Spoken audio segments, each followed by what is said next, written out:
The one thing this election didn't have enough of was debates. There were only about 60. How are you meant to make your mind up with that? The BBC did a debate which was like the ITV one, but without Cameron and Clegg. I think they've been knocked out, so this was a bit like Judges' Houses week on X Factor, but with talking instead of singing. And instead of being in Simon Cowell's villa, it was in David Dimbleby's ballroom. What was nice was all the politicians had driven in on Segways and parked them in a row.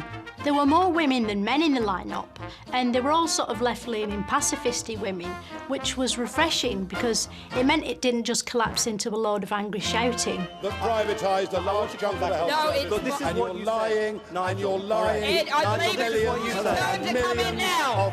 Anyway, there was this bit where Nigel Farage said something about immigrants and Nicola Sturgeon got cross.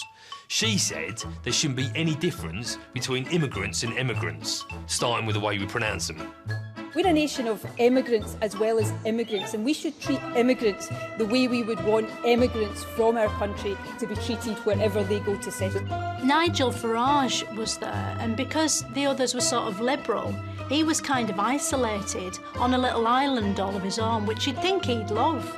It meant he'd have to work really hard at winning over the crowd, which was probably why he didn't bother.